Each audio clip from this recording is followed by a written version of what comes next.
Assalamu alaikum students.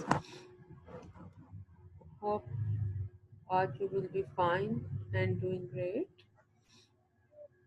Today the experiment I selected is the determination of iron in food products spectrophotometrically. हमने food या water sample में से iron की concentration को determine करना है यूजिंग द स्पेक्ट्रोफोटोमीटर। अच्छा, अब आयरन बेसिकली क्या है? आयरन एक मेटल है जो कि टॉक्सिक होती है बहुत ज़्यादा अमाउंट में, अगर परमिजिबल अमाउंट से ज़्यादा ली जाए। अदरवाइज आप सबको पता है हीमोग्लोबिन का बेसिक पार्ट है ये। अगर परमिजिबल अमाउंट से ज़्यादा होगी तो ये हमारे लिए टॉक्सिक है। तो फूड और वाटर में आयरन की अमाउंट को चेक करने के लिए जो नॉर्मली हम अपरेटस यूज़ करते हैं, जो इंस्ट्रूमेंट यूज़ करते हैं, that is the UV visible spectrophotometer. UV का प्रिंसिपल आपको पता है, लैम्बर्ट बियर लॉ है। और आयरन की कंसंट्रेशन, चूँकि ये एक एलिमेंट ऐसा है जो कि मेटल है, तो इसको डिटरमिन कर हम किस तरह से कर सकते हैं? हम इंडक्टिव कपल प्लाज्मा के थ्रू भी हम इसको डिटरमिन कर सकते हैं। हम इसकी कंसंट्रेशन को एटॉमिक एब्जॉर्प्शन स्पेक्ट्रोफोटोमीटर के थ्रू भी डिटरमिन कर सकते हैं। और नॉर्मली जो हमारे पास, चूँकि जो एटॉमिक एब्जॉर्प्शन है और आईसीपी है, ये थोड़े एक्सपेंसिव मेथड है, तो जो हम सबसे जो आप कह लो कि इकोनॉमिकल मेथड है इसको डिटरमिन करने का, that is using the UV visible spectrophotometer. ठीक है, तो लैम्बर्ट बियर लॉ क्या होता है कि intensity of incident light is inversely proportional to the path length and the concentration. ठीक है, तो हम क्या करेंगे, हम एब्जॉर्बेंस के थ्रू डिटरमिन करेंगे सॉल्यूशन की कंसंट्रेशन, सॉल्यूशन में आयरन की कंसंट्रेशन को। तो आयरन को डायरेक्ट तो नहीं मेजर किया जा सकता ना, यूवी विजिबल से क्रोमोफोर चाहिए। क्रोमोफोर हम कौन सा यूज करेंगे? 110 फिनेंथ्रोलीन को यूज करेंगे, ऑर्थोफिनेंथ्रोलीन भी कहते हैं। तो ये ऑर्थोफिनेंथ्रोलीन क्या है बेसिकली, ये आप इसको आप सेल्फ स्टडी है, आपने अपनी नोटबुक्स पे इसका फार्मूला लिखना है। आयरन ने कॉम्प्लेक्स बनाना है, कलर्ड कॉम्प्लेक्स होगा तो 400 से, ब्लू से कलर में आता है इसका कॉम्प्लेक्स, तो 510 के रेंज में इसकी लैम्डा मैक्स आती है। The intensity of the coloured species is measured using the UV spectrophotometer. तो पहले हम कैलिब्रेशन कर्व ड्रॉ करेंगे कि नॉन कंसंट्रेशंस का ग्राफ जो है वो ड्रॉ करेंगे, और उस पर फिर हम अननोन कंसंट्रेशन को एब्जॉर्बेंस देकर उसकी कैलकुलेशंस करेंगे। आयरन जो हम अब इसका स्पाइक सॉल्यूशन बनाएंगे। एक तो ये कि हमारे पास रियल सैंपल है ना, हमें उसकी कंसंट्रेशन नहीं पता कि कितनी होगी, तो हमें पहले उसके लिए हमें स्टैंडर्ड कर्व ड्रॉ करेंगे। स्टैंडर्ड कर्व के लिए हमने क्या करना है वो अभी हम थोड़ा सा आगे देखते हैं। पहले ये प्रिंसिपल देख लीजिएगा कि फेरस क्लोराइड का अगर हम सोल्यूशन लेते हैं, फेरिक अमोनियम क्लोराइड भी बन सकता है, जो भी आपने स्टॉक सोल्यूशन बनाने के लिए, स्टैंडर्ड सोल्यूशन बनाने के लिए आपको आयरन का सॉल्ट आप यूज़ कर रहे हो, फेरिक नाइट्रेट है, फेरिक क्लोराइड है। फेरिक क्लोराइड को अगर हम लेते हैं तो वो हेक्साहाइड्रेट भी होता है, हेप्टाहाइड्रेटेड भी होता है, एनहाइड्रस भी होता है। आप कौन सा सॉल्ट ले रहे हो वो आपको पता होना चाहिए, ताकि आप एग्जैक्ट उसका मॉलिक्यूलर वेट डिटरमिन कर सको। फिर लास्ट टाइम मैंने आपको कहा था कि सॉल्यूशंस आपने सारे खुद बनाने हैं। सपोज अगर मैं आपसे ये कहती हूँ कि आपने 1 मोलर आयरन का सॉल्यूशन बनाना है फ्रॉम द फेरिक क्लोराइड, तो क्या होगा? फेरिक आयरन का वेट कितना? 56, क्लोराइड का 35.5, तो 35.5 मल्टीप्लाई 3 प्लस 56 आप करोगे तो आपके पास 162 पॉइंट समथिंग जो है ना वो इसका मोलिकुलर वेट आ जाएगा। तो जो 162 ग्राम है उसमें कितना मौजूद है, आयरन कितना मौजूद है? 162 पॉइंट। इससे मैं इसको ना आपके साथ व्हाइट बोर्ड पे शेयर कर दूं।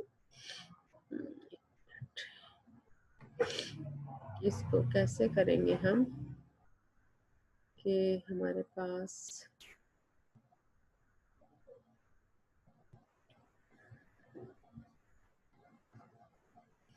सपोज हम कहते हैं कि फेरिक क्लोराइड है हमारे पास,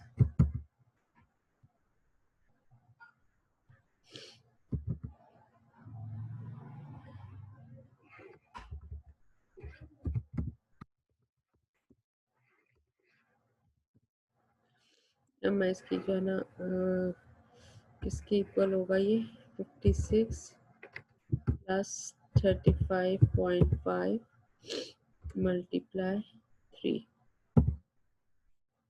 162.5 जो है इसका वेट आ जाएगा। ठीक है, अब आप कहोगे कि 162 56 हमें सपोज बनाना है 250 ppm सोल्यूशन बनाना है, 250 ppm सोल्यूशन बनाना है, तो इसके लिए हम ये कहते हैं कि 56 ग्राम iron is present in, इसमें प्रेजेंट है वो 162.5 ग्राम FeCl3। ठीक है ना, इसको इधर थोड़ा सा क्लियर हो जाए। तो आपको कितना चाहिए, आपको चाहिए होगा 250 ppm पार्ट्स पर मिलीग्राम है, 250 ppm इज इक्वल 0.25 ग्राम के। ठीक है ना, तो आपको चाहिए 250 ppm सोल्यूशन बनाने के लिए आपको चाहिए 0.25 ग्राम आयरन विल बी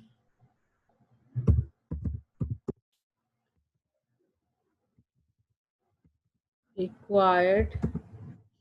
कितना आ जाएगा आपके लिए, इसके लिए आपको 162.5 डिवाइडेड बाय 56 और मल्टीप्लाई करोगे आप इसको 0.25 से। ठीक है जी, तो ये आपके पास कैलकुलेशन आ जाएगी कितना आपको आयरन, इसको मैं कैलकुलेट भी कर दूं एक दफ़ा आपके लिए, क्या आंसर आता है, फिर मैं कैलकुलेटर से कैलकुलेट कर दूं यहाँ पर। 162.5 divided by 56 multiply 0.25, that will be equal to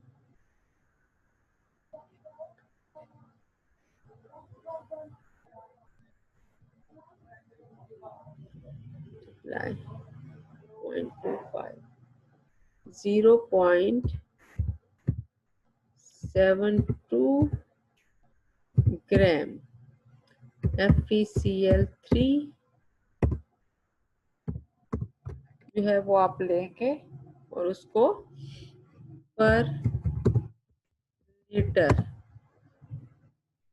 of distil water में उसको डिसॉल्व करेंगे, तो ये आपका बन जाएगा 250 ppm पार्ट्स पर मिलियन सोल्यूशन ऑफ आयरन। ठीक है जी, यहाँ तक क्लियर हो गया कि आपने स्टॉक सोल्यूशन, सपोज हम बना रहे हैं 250 ppm का, सॉल्ट कौन सा दिया गया है आपको, आयरन क्लोराइड जो कि एनहाइड्रस है, कोई वाटर मॉलिक्यूल इसमें नहीं है। चलिए यहाँ पे 6 लगना है, आयरन का वेट 56, क्लोराइड का 35.5 मल्टीप्लाई किया 3 से 162.5 पेरिक्लोराइड का मॉलिक्यूलर वेट आ गया। अब इसमें हमें कैलकुलेट करना है, हमें 250 ppm किसका सोल्यूशन बनाना है, ऑफ आयरन फ्रॉम पेरिक्लोराइड। तो 250 ppm किसके बराबर है, 0.25 ग्राम पर लीटर। ठीक है ना, या क्यूबिक डेसीमीटर।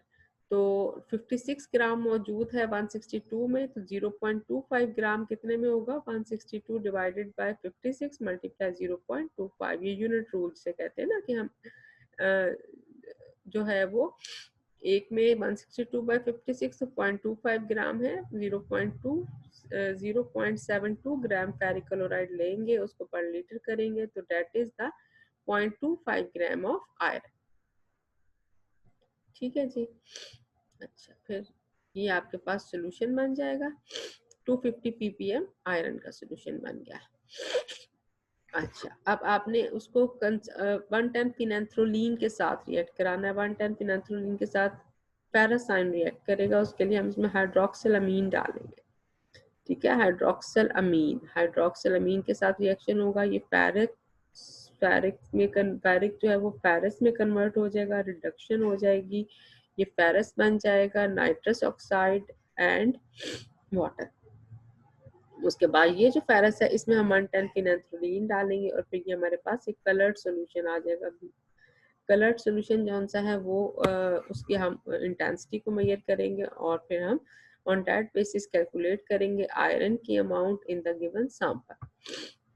ठीक है जी, इसके इंस्ट्रूमेंट्स हैं spectrophotometer, volumetric flask, test tube चाहिए, cylinder, beaker, pipette, weighing balance. अच्छा, अब आपने इन सब को कैलिब्रेशन कैसे करनी है, इन सबको देखना है कि आपके पास जो आपने स्टॉक सोल्यूशन बनाना है वो किस में बनाना है। ये हमने शुरू के लेक्चर्स में देखा था, वॉल्यूमेट्रिक फ्लास्क में बनाना है। ठीक है ना, जो 250 ml की होगी। सिलेंडर को अवॉइड करें आप ना इसमें वे करने से, जब आप क्वांटिटेटिव एनालिसिस कर रहे हैं। कि आपने क्या करना है, switch on the spectrophotometer, spectrophotometer को इनिशियली 0 देखना है, कैलिब्रेट करना है, set 0, if it is not then calibrate it, adjust the wavelength knob. उसके बाद standard solution 0.25 gram per litre of pure iron, 250 ppm solution, जो मैंने आपको एक्सप्लेन कर दिया कि ये कैसे बनेगा। इसमें से आपने पाइपेट कर लेना है 25 ml को। ठीक है, 25 ml आपने इसमें से पाइपेट करके उसको this standard solution into 500 ml volumetric flask and make the volume up to the mark।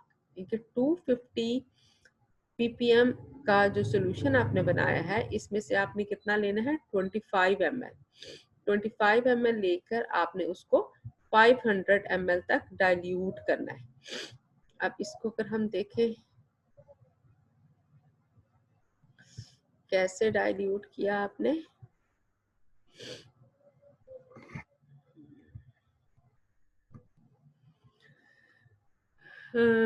ये आपको पता है C1 V1 is equal C2 V2,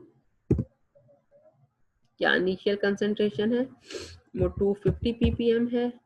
इसका हमने कितना वॉल्यूम लिया है, कितना वॉल्यूम कहा था आपको, इसका 25 ml कहा था, सॉरी मुझे देखना पड़ेगा दोबारा।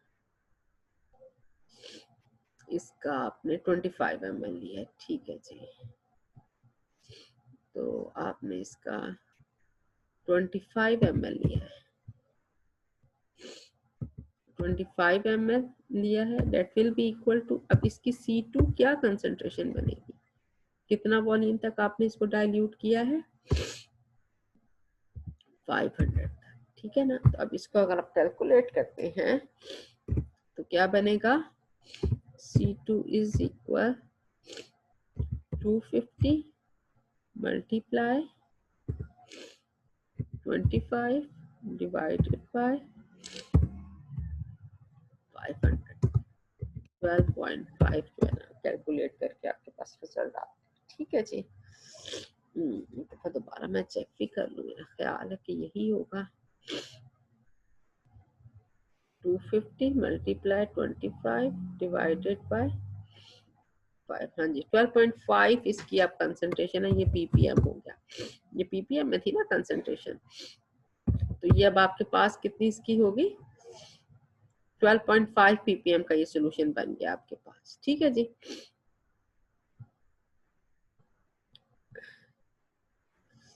ये आपने इसकी डाइल्यूशन कर ली। अब आपने स्टैंडर्ड कैलिब्रेशन कर्व ड्रॉ करनी है, उसके लिए आपको इसकी डाइल्यूशंस बनानी पड़ेंगी। क्या डाइल्यूशन से ये लिख दिया है कैसे आपने कर्व ड्रॉ करनी है, 0 पॉइंट पहले 0 जिसके अंदर कोई आयरन नहीं है, आप जस्ट डिस्टिल वाटर लोगे। फिर आप वही जो आपके पास डाइल्यूशन 12.5 ppm सोल्यूशन है, आप उसको ले लें, या अब यही C1V1 वाला फार्मूला लगा के आपने ये कंसंट्रेशन तैयार करनी है 0.05, 0.10, 0.15, 0.20 एंड 0.25 ppm मिलीग्राम पर लीटर।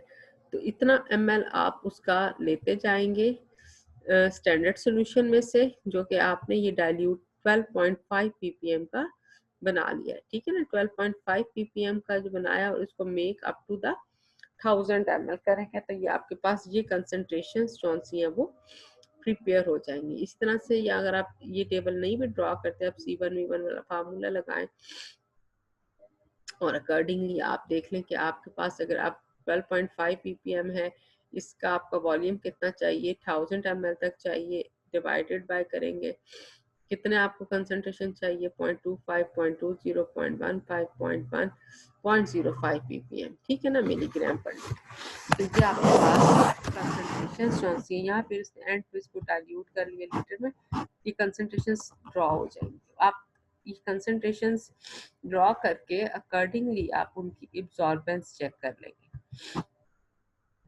ठीक है। ये सारी आपके पास जो स्टैंडर्ड कर्व के लिए कंसंट्रेशन है ये आ गई। आपने स्पेक्ट्रोफोटोमीटर ऑन किया और ये कंसंट्रेशंस बनाने के बाद डायरेक्ट तो नहीं आएगा ना, मैंने कहा है कि पहले इसका कॉम्प्लेक्स बनाना पड़ेगा। तो आप इसमें से अच्छा, इसके बाद नेक्स्ट उसने जो स्टेप बताया है वो उसने अननोन सोल्यूशन उसने कहा है कि कैसे आपने बनाना है।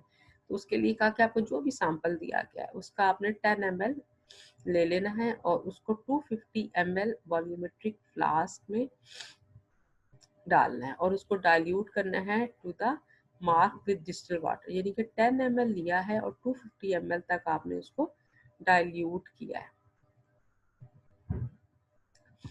10 ml लिया है और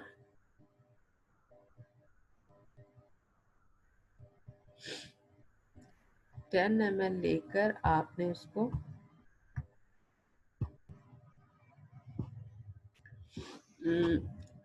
आप डाइल्यूशन आपने कितनी की है इसके ना, डाइल्यूशन फैक्टर किसके इक्वल होता है, फाइनल वॉल्यूम ओवर जो इनिशियल वॉल्यूम था आपका VI, कितना फाइनल वॉल्यूम 250 था तक किया ना हमने, डिवाइडेड बाय इनिशियल वॉल्यूम कितना लिया, 10 लिया है। तो कितने टाइम्स डाइल्यूशन कर दी, 25 टाइम्स आपने अपने सोल्यूशन की डाइल्यूशन कर दी, ठीक हो गया। डाइल्यूशन फैक्टर को ऐसे कैलकुलेट करना है।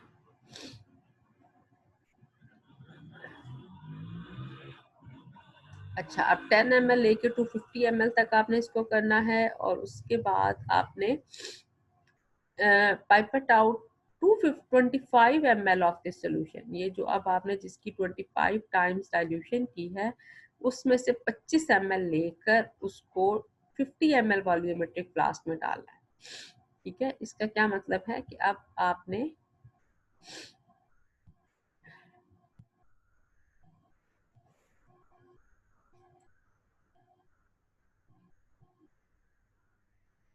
सेकेंड टाइम आपने जो डाइल्यूशन की है, अब आपका VF क्या है 50, पहले क्या था 25, तो that will be equal to times dilution। ये आपका अननोन सोल्यूशन प्रिपेयर हो गया,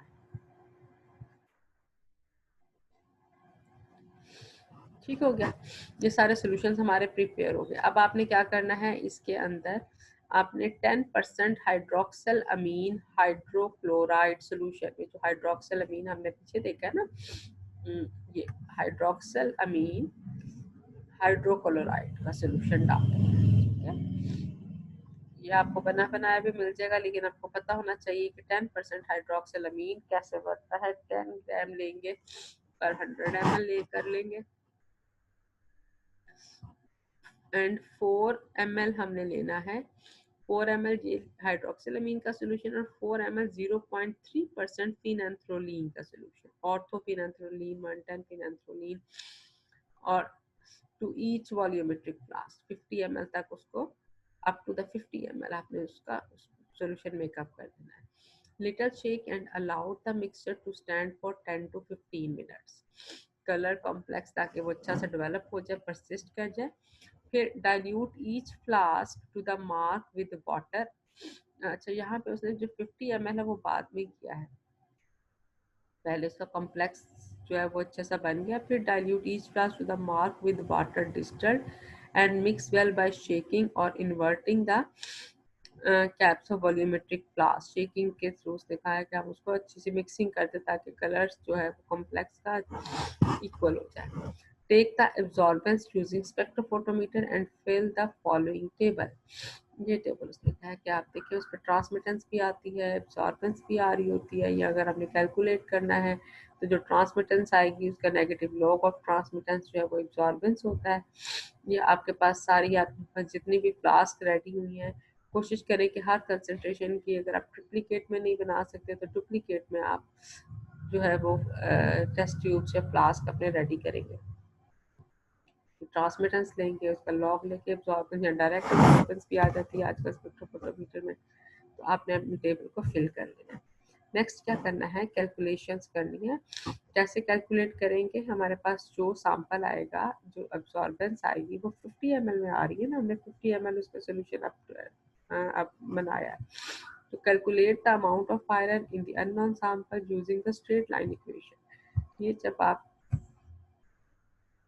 ये आपके पास सॉल्यूशंस की कंसंट्रेशन जो स्टैंडर्ड कर्व से आई थी, ठीक है ना, एक्सेल पे आप इसको ड्रॉ करोगे, यहाँ पे एब्जॉर्बेंस लोगे, लीनियर इक्वेशन आप इसके ऊपर लगाओगे, तो ये आपके पास y इज इक्वल 102 y क्या है, एब्जॉर्बेंस। जो एब्जॉर्बेंस आएगी वो आप यहाँ पे लिखोगे आपके अननोन की। सपोज आपके अननोन की एब्जॉर्बेंस जो है वो यहाँ फॉल करती है, तो सपोज ये 0.10 लिखा हुआ है, ठीक है ना, तो एब्जॉर्बेंस कितनी आ रही है, 0.1,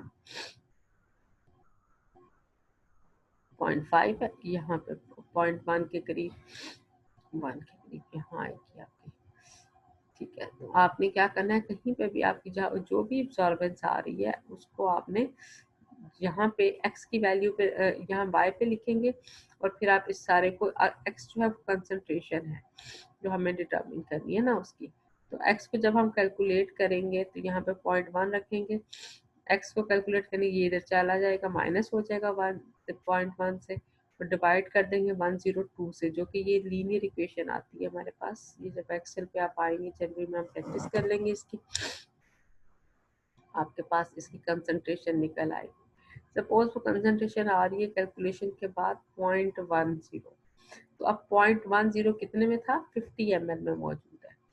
आपने इसकी डाइल्यूशन कितनी की थी, एक दफ़ा 25 टाइम्स डाइल्यूशन का फैक्टर था, दूसरी दफ़ा 2 था, तो 25 को 2 से मल्टीप्लाई कर दिया तो 50 आ गया। ठीक हो गया। अब मिलीलीटर है तो इसको कन्वर्ट करेंगे लीटर में, तो मल्टीप्लाई कर देंगे 1000 से। It means ultimately 100 milligram iron per litre of the solution is the amount that we calculated in the given sample. ठीक हो गया।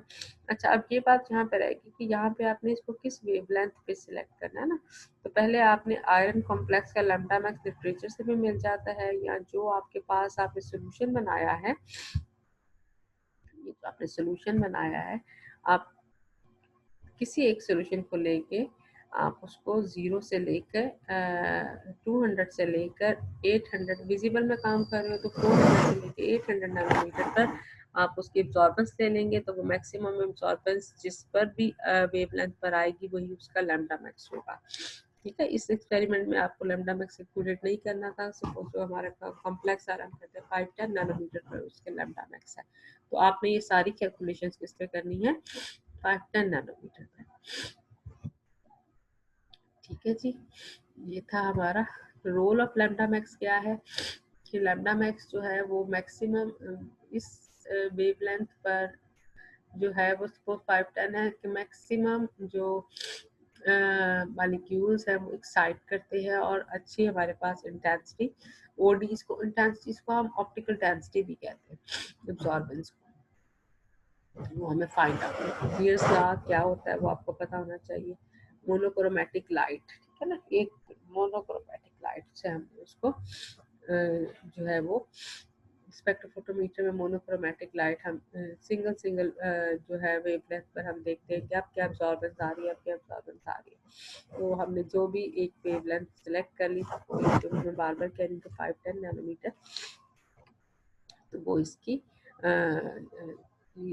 है मोनोक्रोमेटिक, इस लाइट पर, इस लैम्डा मैक्स पर उसने एब्जॉर्बेंस शो, ठीक है। In this way we are able to determine the amount of iron either in the given food sample, either in the water sample।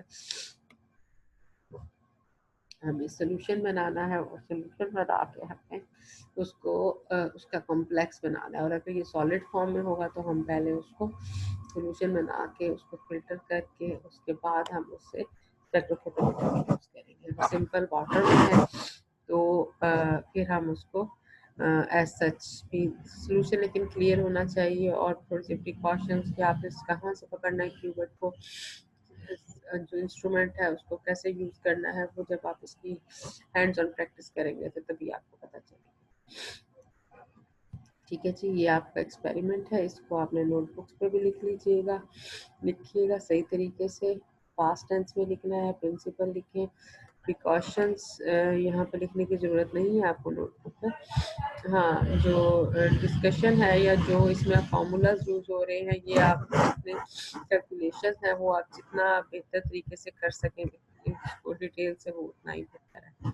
ठीक है जी, ग्रुप्स बनेंगे, मैं ग्रुप्स में आपको कुछ अगले वीक से बुलाना शुरू करूँगी, तो आप लोग आइए। अगले दिसंबर में हम शुरू करेंगे ये प्रैक्टिस, तो मैं साथ साथ नोटबुक्स भी आपकी 4-4, 5-5 स्टूडेंट्स को बुला के इसको अपडेट लेती रहूँगी। ठीक है जी, थैंक यू वेरी मच। अगर किसी को कोई क्वेश्चन इसमें से राइज होता है तो वो मुझसे व्हाट्सएप पे डिस्कस कर लें। ठीक है जी, थैंक यू वेरी मच, अल्लाह हाफिज़।